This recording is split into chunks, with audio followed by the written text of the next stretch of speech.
안녕하십니까. 이어서 경남 뉴스입니다. 3년째 멈춰있는 낙동강 취수원 다변화 사업을 정부가 다시 추진합니다. 기존 계획을 수정해 지하수 고갈로 인한 농민 피해 등의 주민 우려를 덜어보겠다는 건데요. 하지만 과거 일방적인 추진으로 신뢰를 잃은 만큼 사업 추진이 쉽지 않을 전망입니다. 보도에 이형관 기자입니다. 낙동강과 환광물로 경남 중동부와 부산에 하루 90만 톤을 공급하는 취수원 다변화 사업. 3년 전 어렵게 첫 발을 뗐지만 창녕과 합천 등 취수 지역 주민 반발로 여전히 제자리 걸음입니다. 환경부가 올해 이 사업을 다시 추진하겠다며 나섰습니다. 취수량을 줄여 지하수 고갈로 인한 농업 피해를 최소화하겠다는 겁니다. 이를 위해 환경부는 기존 취수 구간을 3곳에서 9곳으로 확대하고 지하수 위도 최대 7m에서 3.45m로 낮출 계획이라고 밝혔습니다. 또 실시간 취수량을 확인하는 모니터링 시스템을 운영하고 농업 피해가 발생하면 피해 보상 등 행정 지원 체계도 갖추겠다고 했습니다. 상수원 보호구역 지정 등 신규 규제 가능성도 없다고 설명했습니다. 주민 지원 보상, 농업 대책 등에 대한 대책을 마련해서 설명을 좀 드리고 있습니다. 올해에는 그동안 주민 설명회를 개최하지 못했던 창녕 합천 지역 주민 설명회도 개최하고. 하지만 반대 여론은 여전합니다. 새롭게 마련된 계획 또한 농업 피해가 적지 않게 예상될 뿐더러 취수량을 좀 줄였죠. 옛날보다는 줄였다 보이지 지금 현재 자기들이 내놓은 이 취수도 사실은 불가능한 그런 상황입니다. 소통도 여전히 부족하다는 게 반대 주민들의 의견입니다.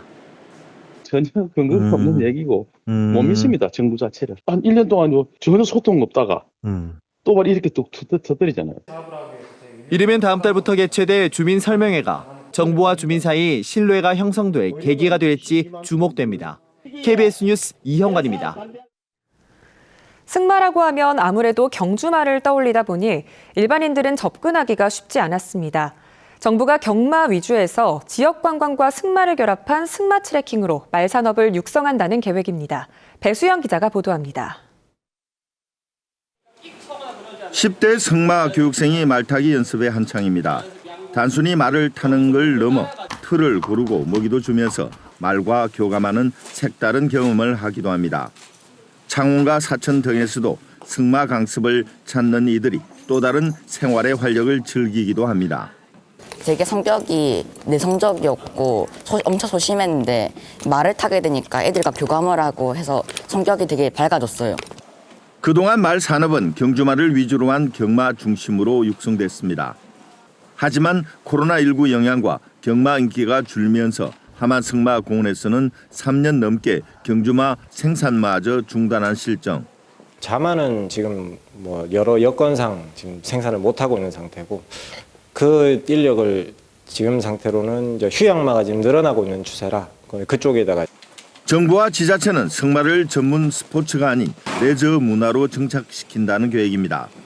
말을 타고 하만 관광 명소를 즐기는 승마 트레킹을 확대하고 지역 승마 대회에는 40km 이하의 트레킹 종목을 신설해 문턱을 낮춥니다. 승마 체험과 하만군 관광 명소를 연계한 프로그램을 개발해 승마 저변 확대를 할 계획입니다. 하만군은 또 유소년 승마단 클럽 대회를 활성화하고 학교 정규 과정에 승마를 교과목으로 편성해 저변 인구를 확대합니다. KBS 뉴스 배수영입니다. 기후변화 여파로 바다에서 돌풍이 잦아지면서 선박 사고가 잇따르고 있습니다. 특히 구명조끼를 입지 않고 있다가 사고를 당하는 경우가 많은 걸로 나타나는데 거친 바다에서 구명조끼가 얼마나 중요한지 직접 실험했습니다. 손준우 기자입니다.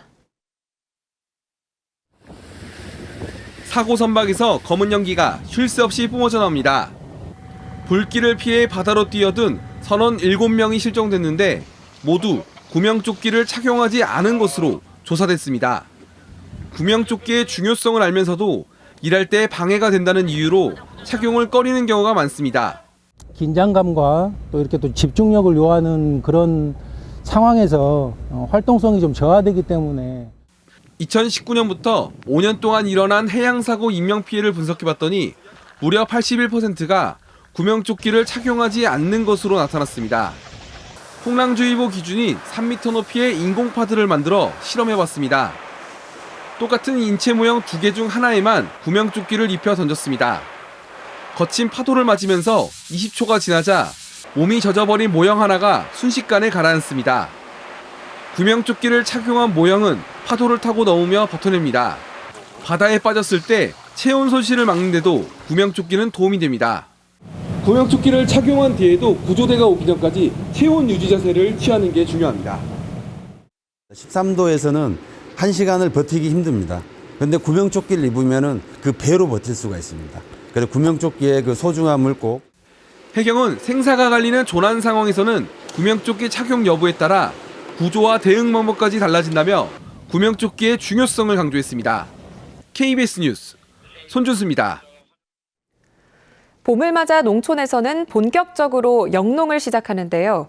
인력난이 심각하다 보니 외국인 근로자 확보가 한 해 농사를 좌우하지만 이들의 숙소 마련은 쉽지 않아 걱정이 큽니다. 서승신 기자가 취재했습니다. 비닐하우스 안에서 복분자 묘목 관리가 한창입니다. 농장주를 뺀 인부 23명은 모두 캄보디아 등 외국에서 온 근로자. 농촌에서는 이제 외국인 근로자가 없으면 아예 농사를 포기해야 할 처지입니다. 저만 내국인이지 다른 분은 다 외국인이에요. 외국인 없으면 농사를 이제 아주 못 짓는 형편이 됐어요. 정부와 지자체의 농협은 이를 해결하기 위해 3년 전부터 공공형 계절 근로제를 시행하고 있습니다. 정부와 지자체가 외국에서 근로자를 들여오면 농협이 최대 8개월간 고용하며 농가 수요에 따라 하루 단위로 공급해 주는 겁니다. 문제는 이들이 머물 숙소. 올해 전북에서 19개 농협과 지자체가 사업에 도전했지만 14곳만 선정됐고 탈락 이유 중 하나가 숙소로 알려졌습니다. 주민들 사이에서 외국인을 꺼리는 인식이 강해 숙소 구하기가 쉽지 않기 때문입니다. 급기야 한 지자체와 농협은 인근의 모텔을 어렵게 구해 기숙사로 개조했습니다. 노동자들 인권을 위해 내부도 호텔식으로 꾸몄습니다. 보통 2인 1실, 목욕탕, 또 식당 그렇게 다 정해져 있습니다. 세탁실. 이 지자체와 농협은 기존 시 소유 유일 건물을 수선해 숙소로 쓰기로 했습니다. 주민과 화합하기 위해 여러 프로그램도 운영합니다.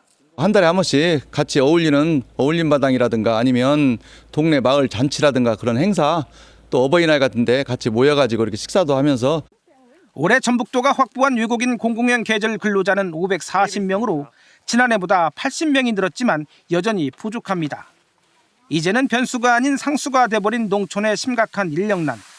외국인 근로자에 대한 인식 변화와 관련 기반 마련이 시급합니다. KBS 뉴스 서승시입니다. 긴 연휴가 끝나고 다시 일상이 시작되는 화요일입니다. 현재 경남 곳곳에 비나 눈이 내리고 있는데요. 바람도 강하게 불면서 볼에 닿는 공기가 다소 차갑습니다. 외출하실 때 우산과 함께 옷차림 따뜻하게 준비해 주셔야겠습니다. 비나 눈은 오늘 밤까지 이어지다가 대부분 그치겠습니다. 많은 눈이 예상되는 북서 내륙을 중심으로는 대설특보가 내려져 있고요. 예상되는 적설량은 서부 내륙에 최대 8cm, 그 밖에 내륙을 중심으로는 1cm 안팎의 눈이 내려 쌓이겠고 비로 내린다면 경남 전 지역에 5에서 30mm 정도입니다. 한편 남해안에 강풍특보가 발효 중인 가운데 바람도 강하게 불고 있습니다. 안전사고 나지 않도록 각별한 유의가 필요하겠습니다. 오늘 경남의 하늘 흐리겠습니다. 현재 기온 창원이 3도, 함안이 1도를 보이고 있는데요. 한낮에는 창원이 6도, 김해가 7도에 그치면서 예년보다 4에서 8도가량 낮겠습니다. 서부 지역도 진주가 0도, 합천이 1도를 보이고 있고요. 한낮에는 산청이 5도, 거창이 4도에 그치겠습니다. 바다의 물결은 전해상에 풍랑 경보가 내려져 있는 가운데 최고 6m로 거세게 일겠습니다. 주 후반으로 갈수록 기온은 점차 오르겠습니다. 날씨였습니다. 밀양시는 지난달 5차례에 걸쳐 라오스 국적의 외국인 계절 근로자가 340여 명 입국했다고 밝혔습니다. 밀양에는 올해 상반기 800명, 하반기 700명이 더 들어와 외국인 계절 근로자 1,500명이 고추와 딸기 농가 등에서 일하며 농촌 일손 부족을 해소할 예정입니다. 한편 밀양시는 73억 원을 들여 외국인 계절 근로자 138명이 머물 수 있는 기숙사 2곳을 짓고 있습니다. 경남도는 오늘부터 21일까지 감정노동자 편의시설 설치비 지원 신청을 받습니다.